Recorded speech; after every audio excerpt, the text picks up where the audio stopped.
Ayah, ayah, Pak.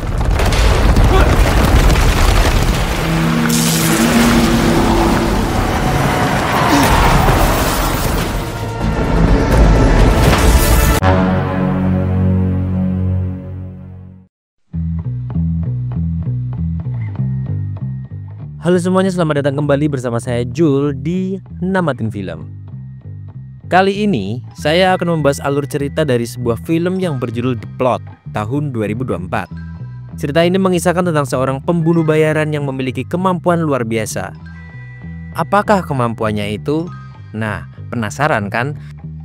Tanpa perlu berlama-lama lagi, jangan lupa like video ini sebelum menonton dan jangan lupa subscribe kalau belum subscribe, dan jangan lupa nanti komentar sesuai pendapat kalian. Dan kita mulai saja alur filmnya.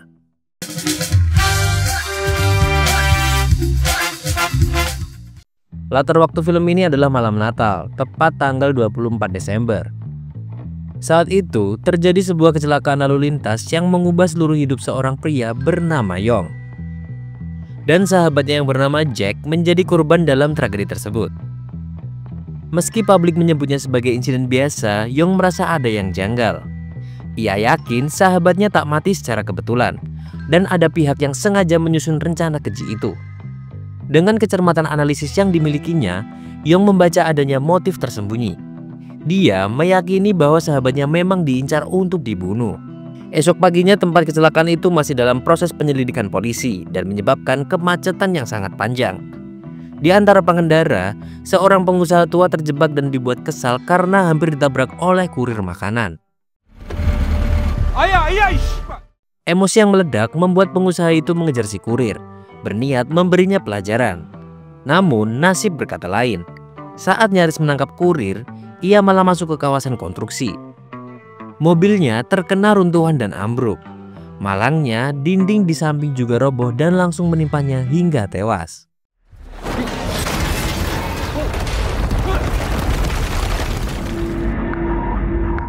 Namun semua peristiwa ini ternyata bukan kebetulan semata. Kematian si pengusaha sudah dirancang oleh sebuah kelompok rahasia yang bernama petugas pembersih, yang dipimpin oleh Yong sendiri.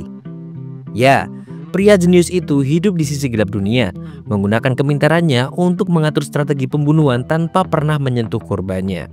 Ya, seperti dukun gitu. Ya, tapi bukan dukun, tapi ini orang pintar, guys. Hari itu, setelah menyelesaikan transaksi dengan klien, Yong memanggil anggotanya untuk berkumpul di markas. Ia memiliki 3 rekan inti. Pertama ada Jongman, si pengalih perhatian. Kedua ada Chon, yang ahli menyamar. Dan yang terakhir adalah Jackie, sang perancang taktik.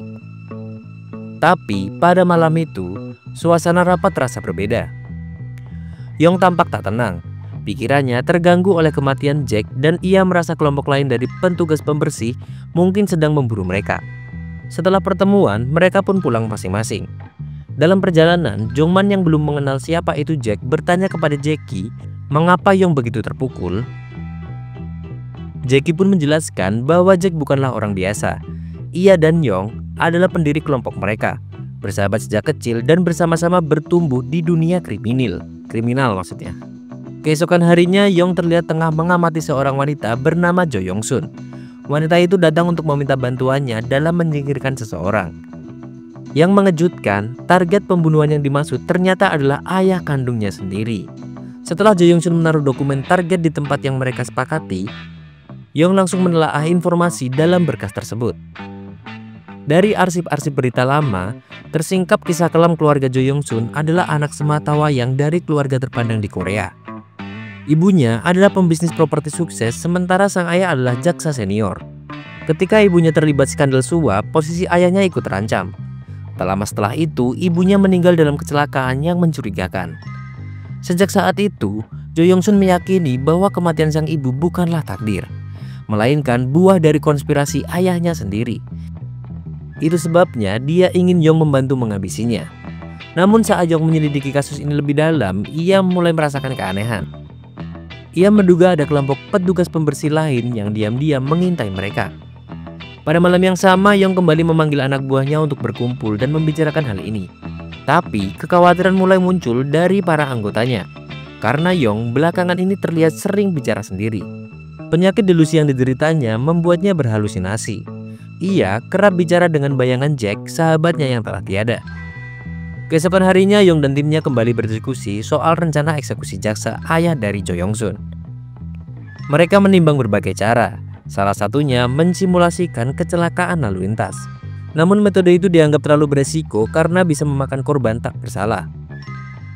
Jackie kemudian mengusulkan cara lain, yaitu menggunakan kejutan listrik yang lebih presisi dan minim dampak efek samping. Yong menyetujui ide itu dengan catatan mereka menunggu sampai hujan turun agar kematian jaksa tampak sangat alami.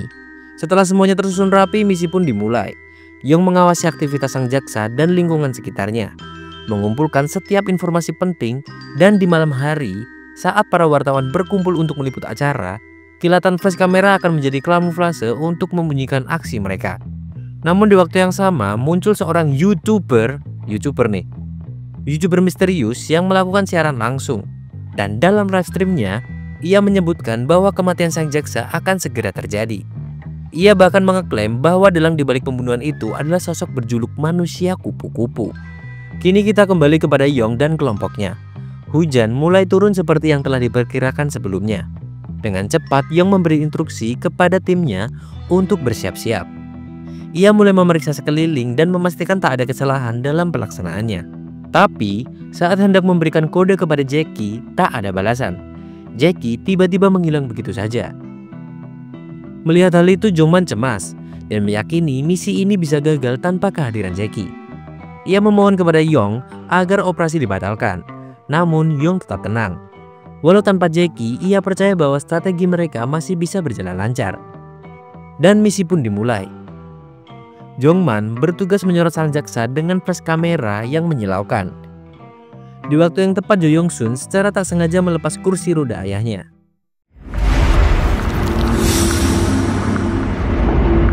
Sang jaksa pun meluncur menuju tiang listrik yang telah dipasangi aliran tegangan tinggi. Seketika tubuhnya tersengat dan meninggal di tempat. Operasi dinyatakan sukses dan semua orang di lokasi mengira kejadian itu hanyalah kecelakaan biasa. Tak ada yang curiga bahwa itu adalah pembunuhan yang dirancang. Setelah itu, Yong dan timnya bergerak mencari keberadaan Jackie yang belum juga muncul. Tak lama kemudian, Jae memberi informasi bahwa ia menemukan Jackie berada di halte bis dan Yong pun langsung menuju ke lokasi. Tapi saat ia mendekat, tiba-tiba beruntung, Yong berhasil selamat dari kecelakaan tersebut. Kembali ke markas, ia mulai merasa ada yang janggal dengan dua anak buahnya, terutama Chon yang sebelumnya membawanya ke halte. Ia mulai menduga bahwa ada pengkhianatan di antara mereka. Seseorang yang mungkin merupakan mata-mata dari kelompok pembersih lain yang ditugaskan untuk membunuhnya. Dulu si Yong pun mulai kambuh. Bayangan Jack, sahabat yang telah meninggal, kembali muncul dalam pikirannya.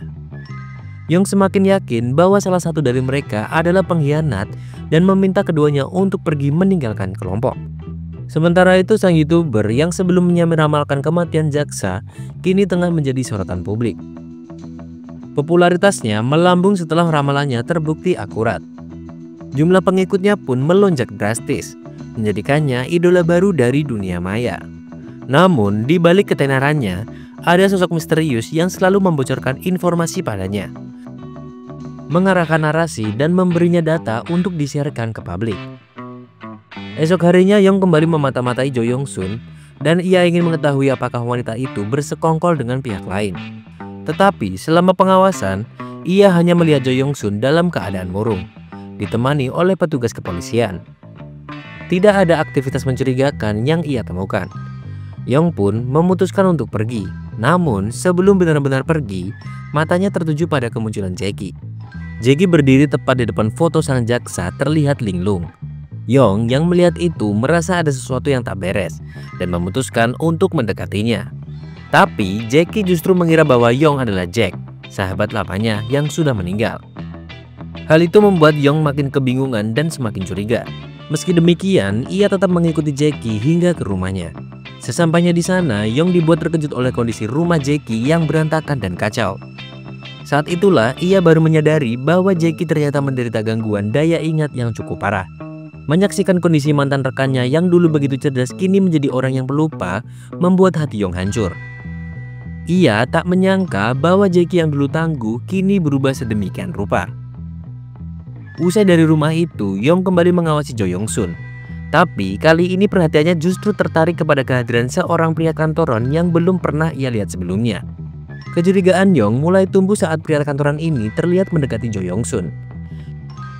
Yong merasa pria ini bisa jadi terkait dengan organisasi petugas pembersihan yang mungkin telah disewa Jo Yong Sun.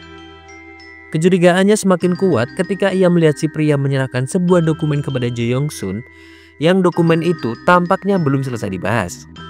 Kecurigaan itu semakin diperkuat ketika ia menyimak siaran langsung dari YouTuber misterius. Dalam streamingnya, YouTuber itu mengungkapkan ciri-ciri khas dari seorang petugas pembersih. Dan anehnya, ciri-ciri itu sangat cocok dengan penampilan pria kantoran yang sedang diikuti Yong. Tak hanya itu, YouTuber itu juga menyebut bahwa target eksekusi berikutnya adalah seorang jurnalis muda. Jurnalis ini belakangan memang terlihat terus membuntuti pria kantoran tersebut. Hingga akhirnya menemukan momen saat pria itu tengah merancang sesuatu bersama dua rekannya. Malam itu Yong menyusup ke kantor pria tersebut, berniat mengungkapkan siapa sebenarnya yang menjadi sasaran selanjutnya. Di sana, ia menemukan sebuah dokumen penting berisi tanggal-tanggal yang mencurigakan. Dan semuanya mengarah pada sosok jurnalis yang diduga menjadi target eksekusi berikutnya. Sebelum meninggalkan tempat itu, Yong menyempatkan diri memasang alat penyadap agar bisa terus memantau pergerakan pria tersebut. Keesokan harinya seorang detektif datang ke kantor pria kantoran itu untuk mengusut kasus kematian sang jaksa. Detektif itu mempertanyakan kenapa seluruh uang asuransi milik jaksa dipindahkan ke anaknya sebelum kematiannya. Namun pria itu menjawab dengan begitu tenang, nyaris tanpa celah, hingga detektif tak menemukan alasan untuk mencurigainya lebih jauh. Tapi setelah detektif pergi, pria itu langsung menelpon seseorang dan memberikan isyarat agar mereka segera menyelesaikan urusan tersebut sebelum pihak lain mendahului. Sinyal itu semakin menguatkan dugaan bahwa pria ini memang bagian dari jaringan yang lebih besar. Hari berikutnya, Yong terus mengawasi gerak-gerik pria kantoran itu. Ia melihat Jo Yong Sun datang menemui untuk mengambil dana asuransi dari sang ayah. Namun, perbincangan mereka terasa tidak wajar. Pria itu menyampaikan bahwa Jo Yong Sun memiliki utang budi padanya. Jo Yong Sun pun langsung membantah dengan tegas. Ia mengatakan bahwa ia tak ingin berurusan lagi dengannya. Sikap Jo Yong Sun itu membuat kecurigaan Yong semakin membara. Ia mulai yakin bahwa Jo Yong Sun benar-benar telah merekrut kelompok pembersih lain dan pria itu adalah salah satu anggotanya. Yong kemudian mengikuti Jo Yong Sun hingga ke area parkir. Di sana ia menyadari bahwa ada niat jahat dari salah satu anak buah pria itu yang hendak merebut uang yang dibawa oleh Jo Yong Sun. Hal itu menandakan bahwa mereka telah berkhianat dari kesepakatan awal. Tanpa pikir panjang, Yong pun langsung bertindak. Ia menghabisi rekan sendiri demi menghentikan pengkhianatan.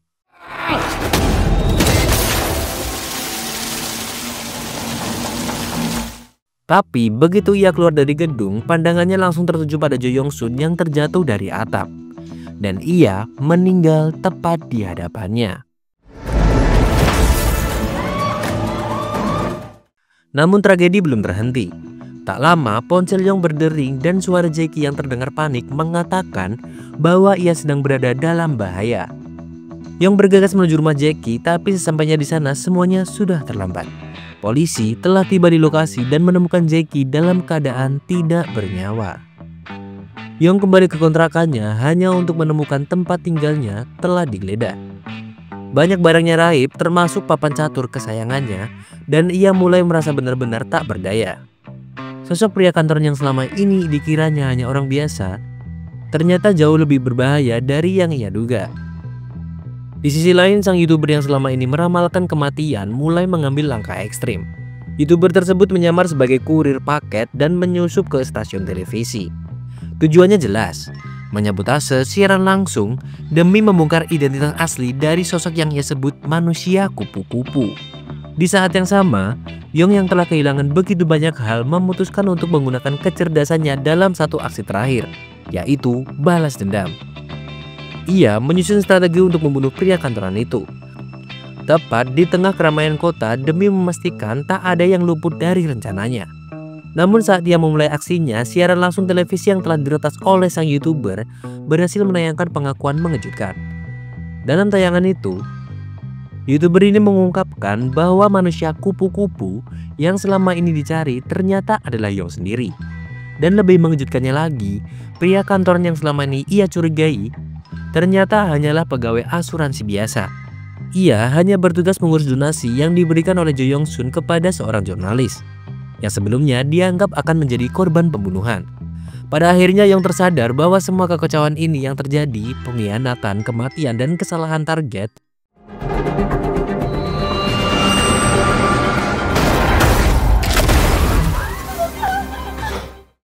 semuanya bersumber dari delusi yang ia alami. Tak ada satupun dari timnya yang mengkhianatinya. Justru karena rencana yang salah kaprah, orang-orang yang tak bersalah harus meregang nyawa. Dipenuhi rasa bersalah, Yong memutuskan untuk menyerahkan diri ke polisi. Ia menceritakan seluruh kejadian yang telah menewaskan begitu banyak orang dan berharap mendapatkan hukuman yang pantas. Namun, detektif yang menanganinya hanya menjawab bahwa tanpa bukti konkret, ia tidak bisa melakukan apapun. Tak satu pun kematian yang dapat ditelusuri kembali kepada Yong, dan karena tak ada bukti, Yong pun tak bisa dihukum. Detektif itu menyarankan agar ia menemui psikiater, dan film pun ditutup dengan kejutan terakhir. Detektif tersebut ternyata adalah anggota dari kelompok bom bersih lainnya yang sejak awal memang berencana menghancurkan organisasi Yong agar kelompoknya sendiri itu bisa bertahan. Dan film pun berakhir.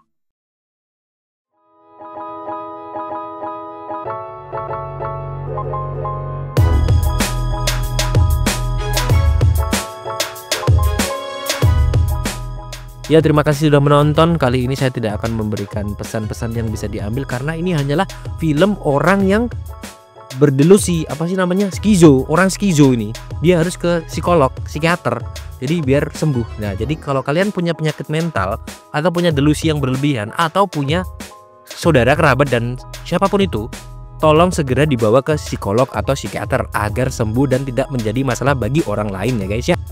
Oke, terima kasih sudah menonton, dan jika kalian suka video ini jangan lupa like, dan jika kalian ingin mengikuti lebih jauh perkembangan channel kami jangan lupa subscribe, dan kalian bisa join ke apa namanya subscribe, join apa sih, member ya, kalian bisa join ke member, nanti kalian bisa dapat konten eksklusif dan ya berbagai macam hal lainnya lah. Oke, terima kasih sudah menonton, dan saya Julu undur diri, sampai jumpa di video selanjutnya.